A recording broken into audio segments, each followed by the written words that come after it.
दिल्ली में जमीयत उलेमा हिंद का सबसे बड़ा जलसा हो रहा है। यहां जो तकरीरें हो रही हैं उनका मैसेज देश के आम मुसलमान तक पहुंचता है और पहुंचाया जाता है।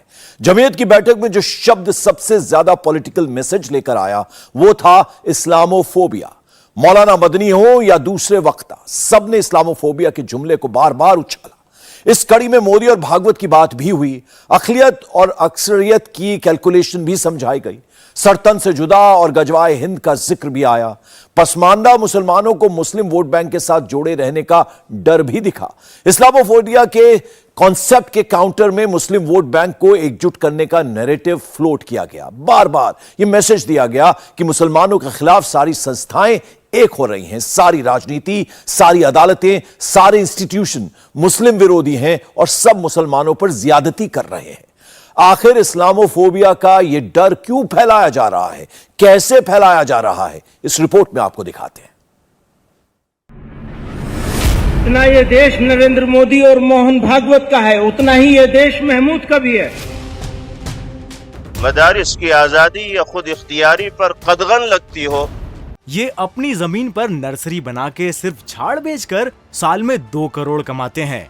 उनके सीक्रेट्स को सीखना चाहते हैं तो फ्रीडम ऐप को अभी डाउनलोड करें। मुसलमान ने न उसको गवारा किया है न आइंदा गवारा करेगा।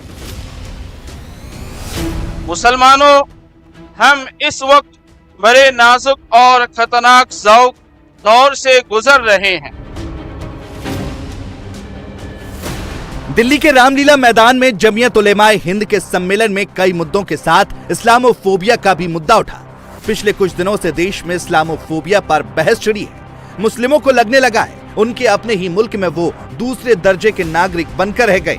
उनके साथ दोयम दर्जे का सुलूक किया जा रहा है। उनकी देशभक्ति और उनके देश प्रेम के जज्बे पर सवाल खड़े किए जा रहे हैं। समाज में उनकी भागीदारी को कम किया जा रहा है। मजहब के नाम पर उनके हक को दबाया जा रहा है। उनके साथ भेदभाव किया जा रहा है। भारत हमारा देश है। जितना ये देश नरेंद्र मोदी और मोहन भागवत का है उतना ही ये देश महमूद का भी है। न महमूद इनसे 1 इंच आगे है,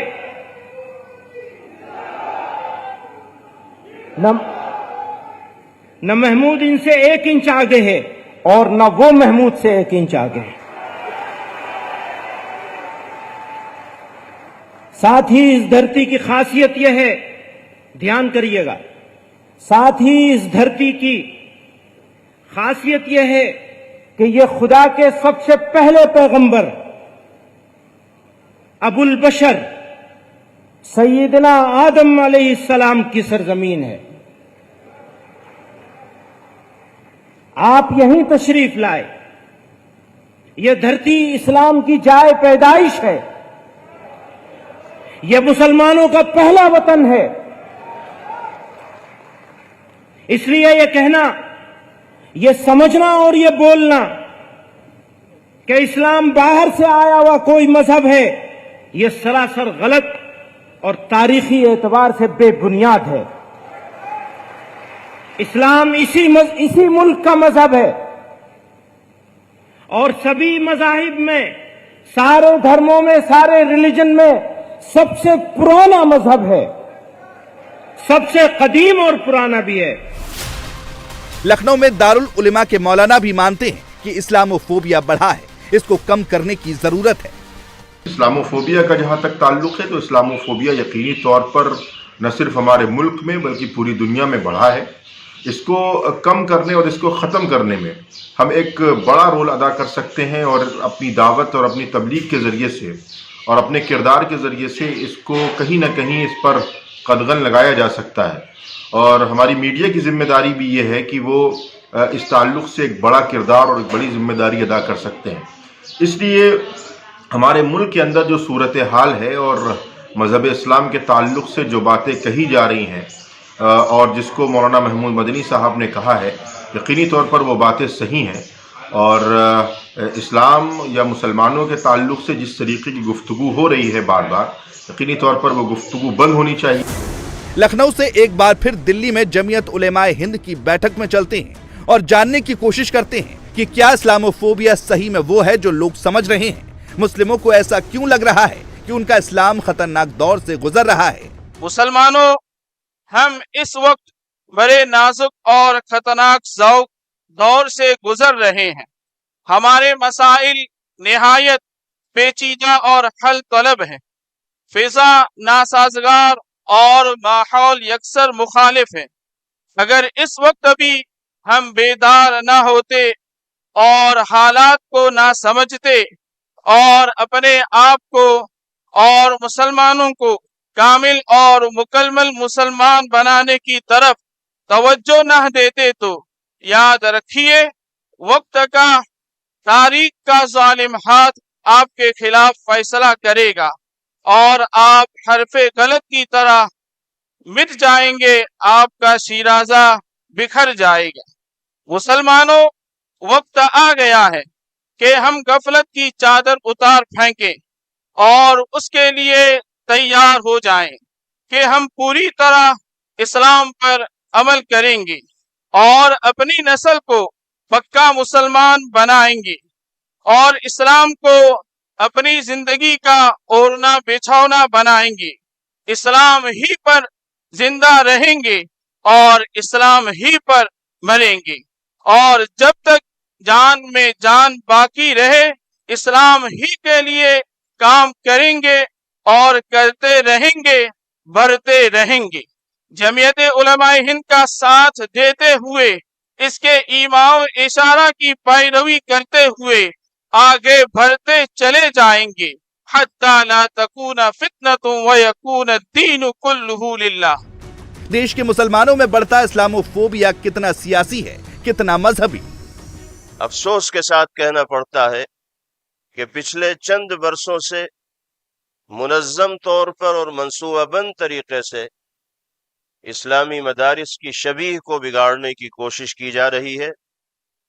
طرح طرح کے الزامات مدارس سے وابستہ حضرات پر لگائے جا رہے ہیں۔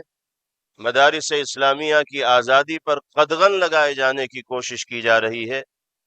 مسلمان اس ملک میں رہتے ہوئے اس طرح کی صورتحال کو برداشت نہیں کر سکتا ہے۔ مدارس ہمیں اپنی جان سے زیادہ عزیز اور پیارے ہونے چاہیے، اس لیے کہ ملک میں ہماری دینی اور ایمانی شناخت اور پہچان کے بقا کا باعث و ذریعہ حقیقت یہ ہے کہ اللہ نے ان اسلامی مدارس کو اور دینی مکاتب کو بنایا۔ کوئی بھی ایسی صورت جس کے نتیجے میں مدارس کی آزادی یا خود اختیاری پر قدغن لگتی ہو، مسلمان نے نہ اس کو گوارا کیا ہے نہ آئندہ گوارا کرے گا۔ مسلمان کے خلاف سازش کون کر رہا ہے؟ کون ہے جو دو مذہبوں کے بیچ دوریاں بڑھا کر اپنی سیاسی روٹیاں سیک رہا ہے؟ دیش میں اسلاموفوبیا کو کون ہوا دے رہا ہے؟ کون مسلموں کو ڈرا رہا ہے؟ ایک ایک شخص اس ذمہ داری کو لے کے جائے، جہاں بھی انتخابات آنے والے ہیں وہ اپنی پوری ٹیم کو لے کر میدان میں اتر جائے۔ بہت سازشیں ہوتی ہیں حکومت کی طرف سے بھی اور الیکشن کمیشن کی طرف سے بھی، ہم کو گمراہ کرنے کی کوشش کی جاتی ہے۔ ہمارے لوگوں میں علم کی کمی ہے، تعلیم نہیں ہے، وہ سمجھ ہی نہیں پاتے کیا مسئلہ ہے، اور لاکھوں لوگ جو ہے وہ کٹ جاتے ہیں۔ اور جیسے اس میں لکھا گیا ہے کہ ایک آدمی کے ایک ووٹ سے حکومت گر سکتی ہے یا اس کے ایک ووٹ پڑنے سے حکومت بن سکتی ہے، اس لیے اپنا قومی فریضہ سمجھ کر ہم لوگ اس کو لے جائیں اور اپنے اپنے علاقے میں جیسے صدر محترم چاہتے ہیں، ان کی خواہش ہے، یہ قومی مفاد کی بات ہے، کوئی اس میں غفلت نہ کرے۔ بڑھتا اسلاموفوبیا صرف ڈر ہے یا سچائی ہے؟ کیونکہ دیش کی تمام یوجنائیں، سنسادن اور سہولتیں جتنی دوسرے دھرموں کے لوگوں کے لیے ہیں اتنی ہی مسلموں کے لیے بھی۔ تو پھر یہ ہمارے تمہارے کا فرق کہاں سے آ رہا ہے؟ کیوں دھرم میں سیاست کو گھولا جا رہا ہے؟ اس وقت جو دلی میں بیٹھے ہوئے 56 انچ برسر اقتدار ہیں، ملک کے دستور بنانے میں ایک پیسہ کی ان کی قربانی نہیں ہے، اس لیے دستور کے وہ قدرداں نہیں ہے۔ ماں جب بچے کو جنم دیتا ہے اس پر ظلم نہیں کرتا ہے،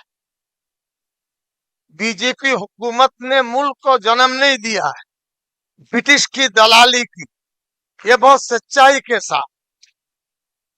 और इनके कोई आरएसएस के आदमी किसी जेल में गिरफ्तार नहीं हुई है, तो आखिर मुल्क से, मुल्क वालों के साथ मोहब्बत कैसा पैदा हो? मुल्क को काटना, तकसीम करना, जुल्म करना, ये उनके रगो रेशे में है।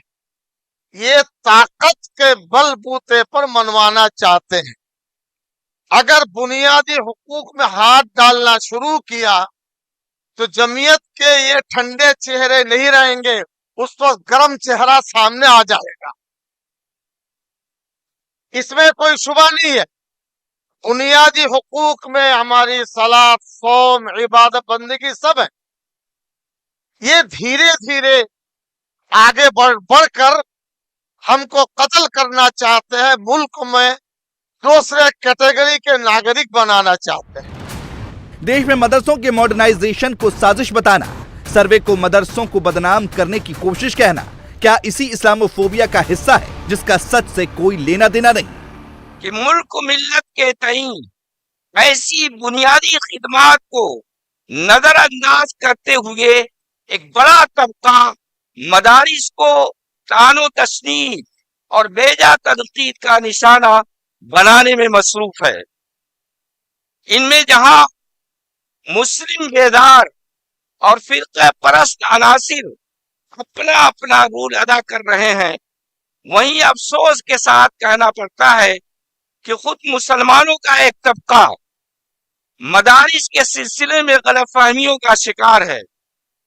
वह असरी तालीम, मुलाजमतों और रोजगार के हवाले से मदारिस के फदला की तजलील में कोई कसर नहीं छोड़ता। इसी के साथ ये भी आप हजरात से मख्फी नहीं है कि गुज़श्ता चंद सालों से मुख्तलिफ सरकारी एजेंसियां दहशतगर्दी के हवाले से मदारिस के बारे में शक व शुबहा फैला रही हैं। इस ज़िम्न में मदारिस के बेकसूर तलबा की गिरफ्तारियां और उन पर किए जाने वाले जुल्म सितम खास तौर से काबिल जिक्र हैं। कुछ सरकारों ने अभी हाल में बच्चों के बुनियादी हकूक के हवाले से भी मदरसों की जांच पड़ताल और गिरफ्त शुरू कर दी है। मज़कूर सूरत हाल से निपटने के लिए फौरी इक़दामात नागुज़ीर हैं। इस सिलसिले में जमीयत उलमा हिंद का ये इजलास आम दर्ज दैल उमूर तजवीज़ करता है। नंबर 1, मदारिस के असल किरदार और इफादियत से मुल्क मिल्लत को आगाह करने और उनकी बिगाड़ी गई छवि को दुरुस्त करने के लिए मीडिया और तमाम मालूमाती वसाइल का भरपूर इस्तेमाल किया जाए। नंबर 2, सरकार और उसकी मुख्तलिफ एजेंसियों को एतमाद में लेकर पूरी शफाफियत के साथ दहशतगर्दी, मुल्क मुखालिफ सरगर्मी और इंतहा पसंद अनासिर की असरअंदाजी से अपने तलबा और अपने इदारे को महफूज रखने के लिए हर मुमकिन तदबीर अख्तियार करनी चाहिए। आज दुनिया हैरान है कि हमारी सारी साजिशों के बावजूद, हमारी सारी कोशिशों के, सारे प्रोपेगेंडों के बावजूद और सारी गंदी तहरीरों के, नापाक तहरीरों के बावजूद मदारिस घट नहीं रहे हैं बल्कि बढ़ ही रहे हैं। इनकी शान में कमी नहीं आ रही है, शान में ज्यादती ही आ रही है। ये मीटिंगें करते हैं, बंद कर दो मदरसों को, दहशतगर्दी के अड्डे हैं, फलां फलां। रात भर की मीटिंग के नतीजे में सुबह कोई मदरसा बंद नहीं होता, 25-30 मदरसे और खुल जाते हैं और इंशाअल्लाह ये मदरसे चलते रहेंगे। ये अपनी जमीन पर नर्सरी बना के सिर्फ झाड़ बेचकर साल में 2 करोड़ कमाते हैं। उनके सीक्रेट्स को सीखना चाहते हैं तो फ्रीडम ऐप को अभी डाउनलोड करें। और ये मदरसे सिर्फ मुसलमानों के लिए मुफीद नहीं है, ये मदरसे मुल्क के लिए मुफीद हैं, मुल्क की जमीन के लिए मुफीद हैं, मुल्क की अजमत और शान के लिए मुफीद हैं। बात दफे पूछा जाता है यूपी कहाँ है दूसरे मुल्कों में, तो बताया जाता है जहां दारुल उलूम देवबंद है। दोस्तों, इन मदारिस की वजह से तुम्हारा पूरा सूबा जिंदा है, तुम्हारा मुल्क जिंदा है, तुम्हारे मुल्क की शान दुनिया के में समझी जाती है। अगर ये मदारिस न होते, बहुत से मुल्कों के लोग वीजा लेकर हिंदुस्तान आने की कोशिश न करते, इन मदरसों में दाखिले के लिए आते हैं। इनकी वजह से दुनिया में शान है। जो इन मदरसों की अजमत को नहीं समझेगा, वो सिर्फ ये नहीं कि मुसलमानों को नहीं समझ रहा, बल्कि वो इस मुल्क को नहीं समझ रहा है। जिस देश में संविधान ने सभी नागरिकों को बराबरी का दर्जा दिया है, वहां मजहब के नाम पर हक की लड़ाई, मजहब के नाम पर बराबरी की लड़ाई की बात करने के पीछे 2024 में होने वाला सियासी दंगल तो नहीं है। इस्लामोफोबिया का डर दिखाकर 2024 से पहले मुस्लिम वोटरों को एकजुट करने की कवायद तो नहीं है। इंडिया टीवी हर वक्त हर जगह डाउनलोड करने के लिए सर्च करें India TV news Google play store या ऐप स्टोर पर।